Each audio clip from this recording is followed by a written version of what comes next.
Você é um cara do agro. Eu sou um cara do agro. E aí, você que é um cara do agro, conservador, que sabe qual que é a história e a importância do agro para esse país e tudo, houve um ex-presidente falando que o agro é fascista.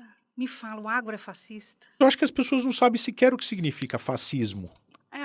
E nem agro. E nem agro. Eu não sei, as pessoas falam agro, eu não sei o que elas pensam. O que você acha que elas pensam? Porque às vezes eu acho que elas pensam só naquele, o big fazendeiro ali, mas o agro é o quê, na verdade? Vamos lá. Quem é o agro? Agronegócio são as cadeias de produção, desde da fazenda até o prato nas nossas casas. É uma cadeia complexa e grande e longa. Né? Então você tem na ponta, você tem o produtor rural, que é o homem ligado à terra, certo? É o fazendeiro, tá certo? Na ponta oposta, você tem o supermercado, você tem um posto de gasolina, tá certo? Você tem o varejo, né? Porque nós estamos falando aqui de produção de alimentos, bioenergia, fibras, serviços ambientais. E ao redor dessas cadeias você tem uma brutal no sentido positivo, apoio de indústrias de serviços. Né? Então você está falando de consultoria, serviços financeiros, serviços contábeis, zootecnistas, administradores, contadores, topógrafos, enfim, agrônomos, e que fazem parte daquilo que se chama de agronegócio, embora eles não estejam ligados diretamente à produção rural. Quando a gente fala de produção rural, produtores rurais, nós estamos falando aqui no Brasil, de mais de 5 milhões de estabelecimentos rurais, formais, segundo o IBGE. Isso significa dizer o seguinte, Roberta, como o agronegócio, a produção rural, ela é 99% familiar, seja grande, seja pequeno, se você está falando de 5 milhões de estabelecimentos rurais ou inscrições fiscais, né, lojinhas, né, que se traduzem em fazendas. Fazendas. Em fazendas, você está falando de sítios. 5 milhões de fazendas, sítios, lugar que tem Isso, produção. Exatamente. Se nós estamos falando de 5 milhões, se você colocar uma média de 4 pessoas por família, você está falando de 20 milhões de brasileiros ligados diretamente à produção rural. Então aqui a gente destrói o primeiro dos mitos relativos ao preconceito contra o produtor rural. Que ele é escravagista, que ele é latifundiário, que ele é qualquer coisa nessa linha. É muito pelo contrário.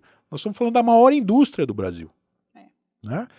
Não existe nenhuma indústria brasileira que esteja em todos os municípios brasileiros, salvo a produção rural.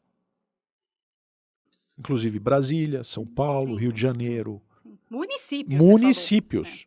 Tá certo? Evidentemente que quando a gente está falando de um produtor rural que atua na capital paulista, nós estamos falando de gente pequenininha. Sim.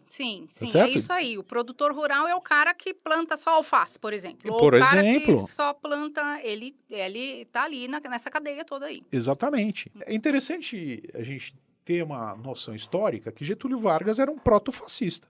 Né? Aquilo que ele fez no Brasil era de inspiração fascista. Sim. Inclusive a CLT. Que era baseada na Carta de Lavoro de Mussolini.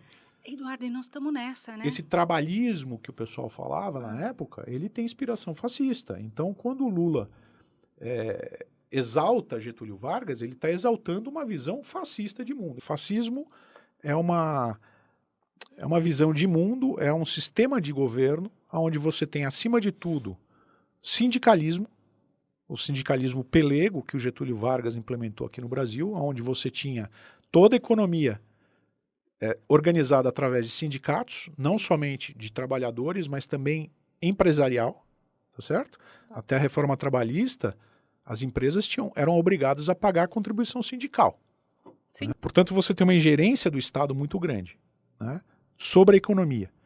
É um sistema que restringe liberdades, é um sistema coletivista, começando pelo próprio símbolo do fascismo, que vem da fátia, que é uma coisa que vem do Império Romano, que é um conjunto de varinhas amarradas para que andem sempre juntas, e a gente defende precisamente o oposto disso. A gente defende as liberdades individuais, liberdade de expressão, livre mercado, menos ingerência do Estado através de regulações, de forma que o indivíduo possa exercitar a sua criatividade, a sua capacidade de transformação e etc. Quer dizer, ficou mal pra caramba, né, essa afirmação. Além de ser, é agressiva, né, na verdade. É uma ofensa. É uma ofensa. É uma ofensa e é uma mentira. É uma mentira.